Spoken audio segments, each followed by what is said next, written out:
Hello, good morning. Well, it's Saturday the 25th of May, and 2 weeks today I'll just be setting off from Dover on my alternative end-to-end from Dover to Cape Wrath. So this video is going to be an update on my progress since my last video and just briefly describing my final preparations. So I also wanted to include in this video some shout-outs to people. I've been wanting to do this for quite a long time actually. Before I start, just a brief note about the video. I'm experimenting with a new editing suite called Shoutouts, so just bear with me over the next few months. It's going to be a bit of a learning curve. I haven't even worked out how to do the introduction titles or the end credits yet.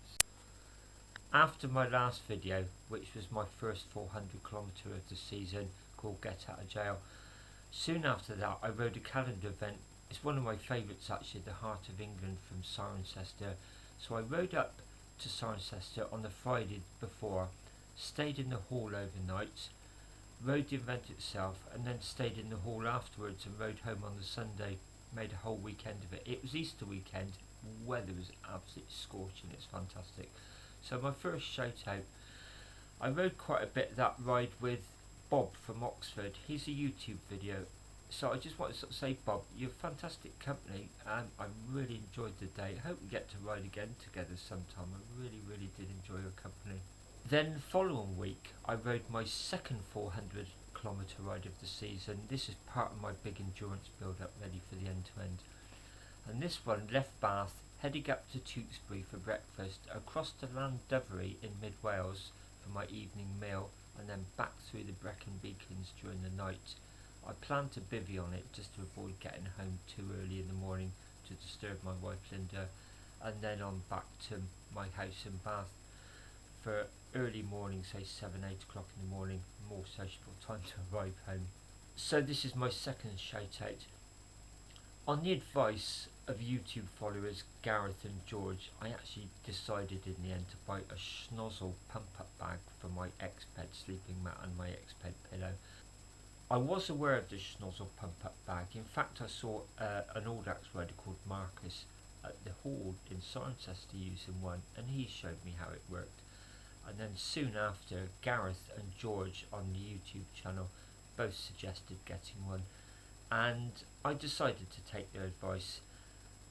I was a bit concerned whether it really wouldn't warrant the cost and the weight, but I have to say it was a good purchase. I've used it twice now and it's absolutely excellent. If you don't know what a Schnozzle pump bag is, I'll put a link to it in the description below this video. So back to that Mid Wales 400, it didn't all go to plan. In fact, I thought at one point I may have to abandon. So my attitude to risk is I try and identify things that could go wrong and minimise the chances of that. There's always going to be things that are beyond your control, and with those sort of risks I try and mitigate the effects of it as much as possible. So what happened on that 400? Well, I was heading up through the outskirts of Gloucester on cycle paths up to my breakfast stop at Tewkesbury when all of a sudden I just had a rear wheel blowout, and I just assumed it was some glass or some sharp stones on the cycle path. So before putting my spare inner tube in, I checked the rear tyre thoroughly for anything that was embedded and just couldn't find anything. So I replaced the inner tube, pumped the tyre up, carried on up to breakfast. Round about the 200km mark, halfway in mid Wales, again I had a rear wheel blowout. And this time I could see what the problem was straight away. There's a really big gash in the tyre, and my heart sank, to be honest. It couldn't have come at a worse time, and I only had 2 spare inner tubes, so I'd already used one, and I knew looking at this gash the inner tube would be bulging out. So I considered I may have to abandon, get some accommodation, and then figure out how to get home the next day. I was about 5 miles from Builth Wells at the time, so what I did, I got some puncture patches and just booted the inside of the tyre as an emergency quick fix, used my remaining inner tube, legged it into Builth Wells. It was 5 PM, so I thought even if there is a bike shop there, it's probably going to be closing soon, I may miss it. Well, as it turns out, I got there just before it shut, So another big shout out to the owners of Bike Tech. They really were helpful and they saved my ride, so thank you guys. I bought a new tyre and 2 spare inner tubes, and then I went on my way. So I'd lost quite a bit of time through the punctures and then the purchasing the replacements. So my planned evening meal at Llandovery started to look unlikely because the advertisers shutting at 8 p.m. and so when I got to Llanurtrid Wells, about 8 miles short, I just stopped there, got a takeaway and sat by the river eating it, and I just suddenly got very, very cold as the sun went down, and I never really warmed up again after that. Ironically, when I got to Llandovery, the West End Cafe, my planned stop, was still open, and I thought, why is that? And so I went inside, and it turns out after 8 p.m. until 10 p.m. they remain open as sufficient chip takeaway, but they keep a few tables inside for people who choose to eat inside. So I rested in there for a few minutes and posted an update video, and I realised that I could have eaten indoors after all. So you live and learn. Then the ride through the Brecon Beacons as it got dark was absolutely fantastic. I had 90 minutes sleep in a bus shelter near Raglan, and then as I was finishing I came over the Severn Bridge and I kept seeing riders heading towards the Brevi Cymru 400km calendar event, so that was nice. So a ride which sort of almost went pear-shaped to a salvage, so it just shows when things do go amiss, just best thing to do is not panic and try and think things through, and there's always a solution. It may not be the one you want, but there are solutions to problems, so that's a lesson as well. And then it was my third 400km ride. This ride went up to Tewkesbury again for breakfast, but instead of heading west it headed northeastish up to Leamington Spa. I had one slight setback. I stopped to take a photograph on a canal bridge of the Gloucester and Sharpness Canal, and I took my outer gloves off to do that, and one of them dropped off the saddlebag, sort of bounced on the ground and went into the canal, and I thought, damn, I'm going to need a glove after dark. So after I had my breakfast in Tewkesbury, I went into M&Co, and my last big shout out, Linda at M&Co, thank you so much. She really went out of her way to go up into the stockroom and find me some winter gloves, and I really did need those when I woke up the next morning because it was quite cold at 4 a.m. for the final few hours.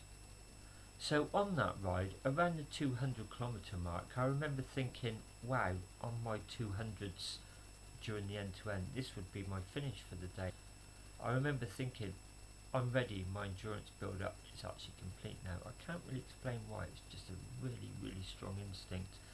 Lo and behold, when I got home the next morning, I realised I had a saddle sore, and I think it's my body and my brain just sort of saying ease off a little bit. And so that's why I decided the next couple of rides would be a 200, a 300, as part of my tapering down process. So that's what I've done. Last week was a 200km ride down to Crewkern inside Somerset, and yesterday I rode a 300km DIY. It's based on a calendar event actually called the Borders and Castles 200. I just extended it into a 300 by riding to and from my house. And again, round about the 200km mark, I just remember thinking, wow, this is going to be so good at this time of the day, arriving at my accommodation on the end-to-end. So that's the ride preparation build up. I'm going to do some turbo training next week and a half, and also just some short, maybe morning or afternoon rides, literally 25-30 miles. So I checked all my routes on Ride with GPS, and what I do is I zoom in, hover the mouse over all the routes, and that took quite a few evenings actually, and you just identify any places where the Google car hasn't been. That normally means it's across fields or mountain bike tracks. So I have tweaked the route slightly. I've submitted them all. I've actually checked in online with EasyJet as well, printed out my boarding pass, because that's a requirement, you have to do that before you fly. I booked all my accommodation back in November, bar one night, and that one night was at Alnwick Youth Hostel, and they just weren't open for booking for some reason. And I contacted them soon after Christmas, and they said they don't open booking until 3 months before the date, which puzzled me a little bit because I don't know any other hostel that does that. I did a little bit of digging around and I came across this news article saying the hostel itself needed crucial repairs. I thought, they're probably reluctant to book too far in advance in case they suddenly get the required funds and need to shut to do these crucial repairs.